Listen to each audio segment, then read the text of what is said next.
Sengketa wilayah antara Indonesia dan Malaysia kembali menjadi sorotan. Tribuners Malaysia menolak menggunakan istilah ambalat oleh Indonesia untuk menyebut wilayah yang kini disengketakan dan Malaysia menyebutnya sebagai Laut Sulawesi. Presiden Prabowo Subianto sendiri telah mengatakan Indonesia dan Malaysia mencoba mencari solusi terbaik untuk menyelesaikan konflik wilayah ini. Namun di satu sisi, Wakil Ketua Komisi 1 DPR Dev Laksono mendorong TNI Angkatan Laut untuk melakukan patroli militer di sekitar wilayah Laut Ambalat yang menjadi objek sengketa antara pemerintah Indonesia dan juga Malaysia. Lantas perlukah kemudian adanya patroli dan kemudian perlu adanya penyelesaian secara militer untuk menyelesaikan sengketa wilayah yang saat ini terjadi antara Indonesia dan negara tetangga Malaysia. Saya akan membahasnya, sudah tersambung dalam Tribun News on Focus malam hari ini Tribuners bersama dengan saya pengamat militer Bang Hairul Fahmi. Bang Fahmi, terima kasih banyak menyempatkan waktunya. Apa kabar? Selamat malam, Bang Fahmi.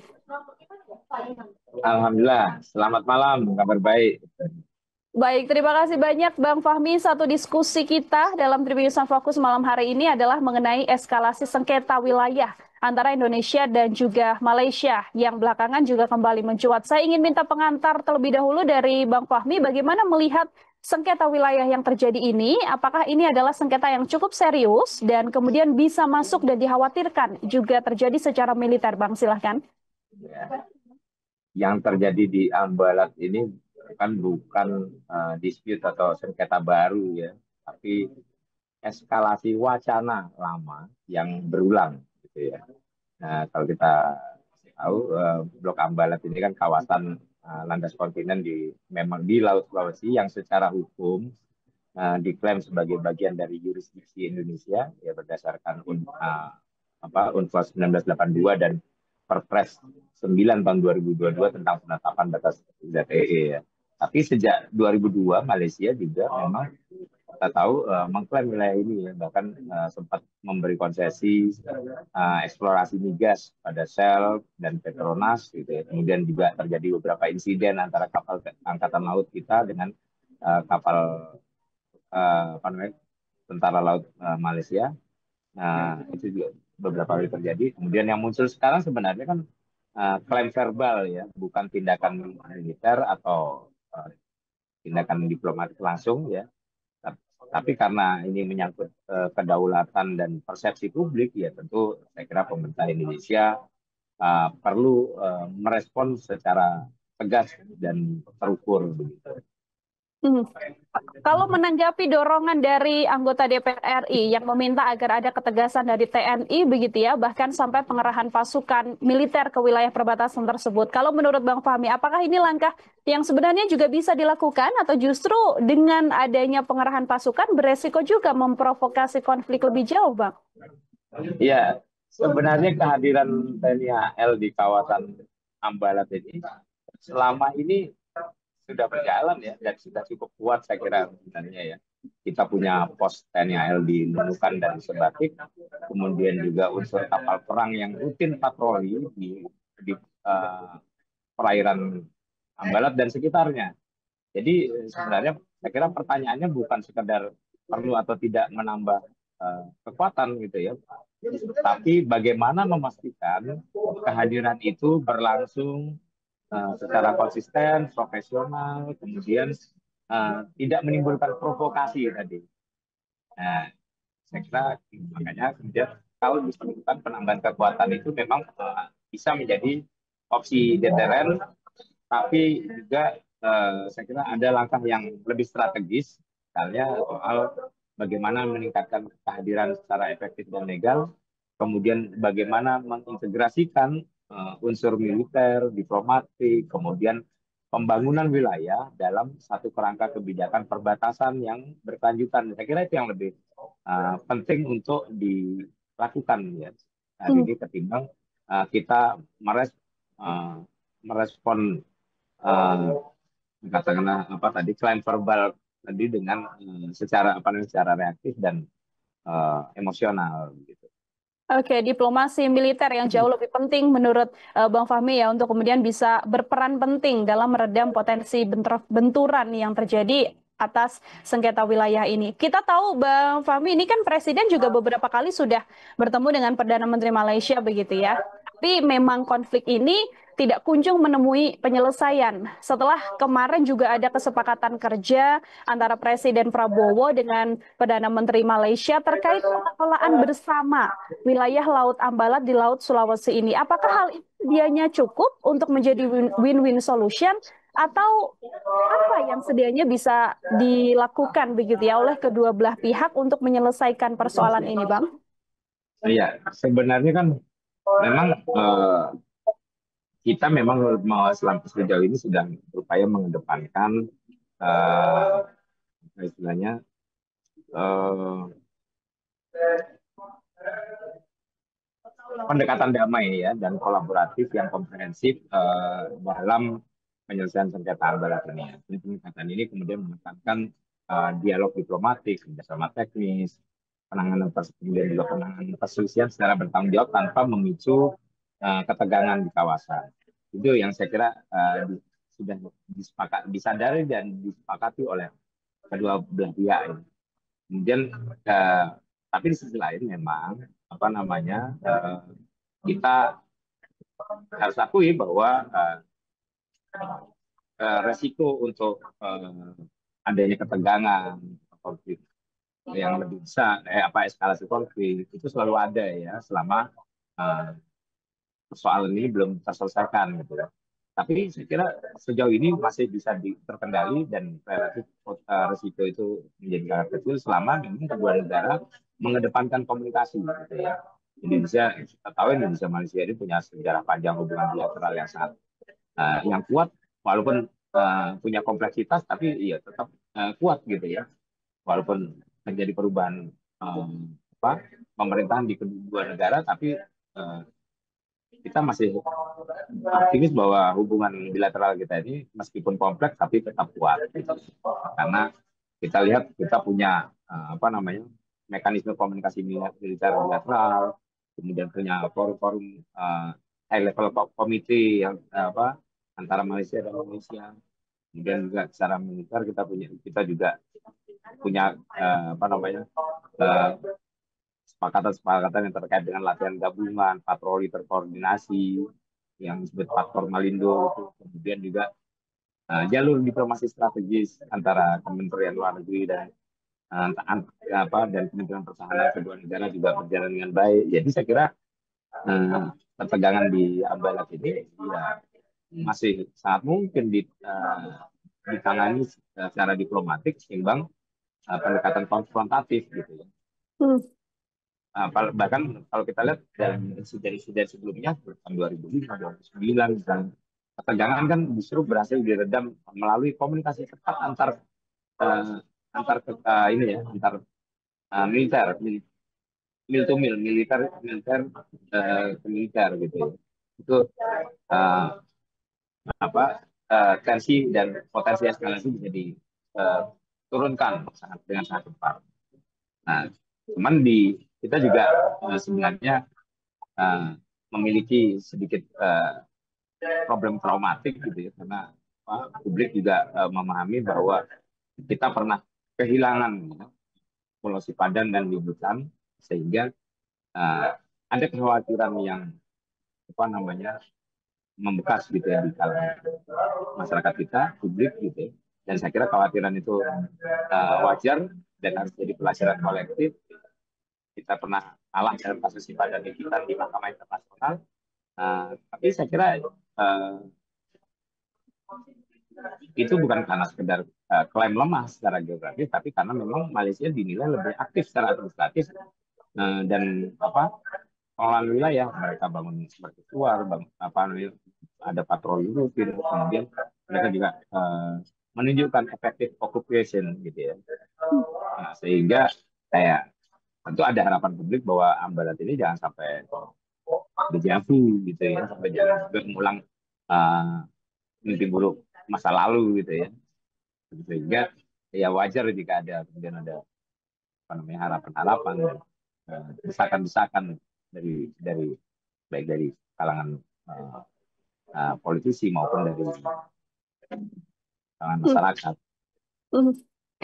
Abang, kalau kita melihat konflik yang sedianya ini sudah terjadi cukup lama, begitu Bang Fahmi. Apa sedianya sih Bang, kalau dari kacamata Bang Fahmi, kesulitan yang mungkin dihadapi begitu ya dalam menyelesaikan konflik ini? Karena kalau kita lihat kan beberapa kali yang sudah dilakukan adalah diplomasi begitu. Tapi kenapa kemudian masalah ini belum sampai titik final dan kembali mencuat sampai yang terakhir saat ini, Bang?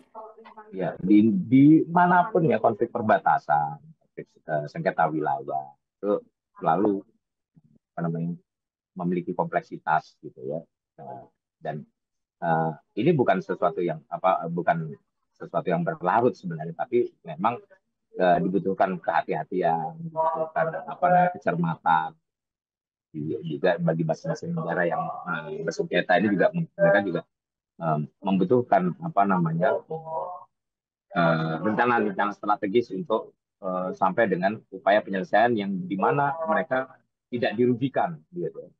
Uh, itu selalu begitu, makanya kesannya kemudian penyelesaian konflik perbatasan maupun sengketa wilayah ini selalu kesannya menjadi lama, bertele-tele atau apa namanya berlarut gitu. Padahal sebenarnya ini sesuatu yang on progress, tapi karena apa namanya masing-masing negara menjaga kehati-hatian, menjaga kecermatan dan apa namanya menyandarkan dirinya pada rencana strategis yang disiapkan gitu, sehingga itu kesannya jadi berlarut, tapi sebenarnya tidak, ini sesuatu yang apa namanya sesuatu yang tentu uh, semua negara berusaha untuk menyelesaikan, termasuk dalam konteks Ambalat ini. Nah, Indonesia dan Malaysia sendiri sebenarnya kan juga karena sudah memilih pendekatan yang sifatnya damai, diplomatik dan kolaboratif gitu, sehingga tentu sangat menghindari pendekatan konfrontatif yang mungkin saja bisa menyelesaikan secara cepat, tapi juga lebih mungkin lagi menimbulkan apa namanya instabilitas kawasan, memungkinkan munculnya konflik yang meluas, tidak lagi sekedar sengketa perbatasan tapi kemudian menjadi perang terbuka. Ini yang kemudian dihindari, dan karena kita punya semangat yang lebih besar lagi dalam konteks kawasan, dalam koridor kerjasama ASEAN begitu ya, sehingga tentu pilihan-pilihan ini kemudian yang diutamakan, misalnya soal apa bagaimana memperkuat diplomasi bilateral dan dalam konteks ASEAN, sama untuk mengklarifikasi klaim, membangun tekanan politik yang elegan, gitu. Kemudian juga masing-masing ini memperkuat patroli maritim secara bersama, kemudian mendorong. Nah, ini yang kemudian terpenting adalah bagaimana penyelesaian sengketa, masa penyelesaian sengketa ini tidak berarti kemudian apa namanya kerjasama dalam upaya-upaya dalam rangka mengelola potensi-potensi di Ambalat ini bisa menjadi terkendala atau terbengkalai gitu ya.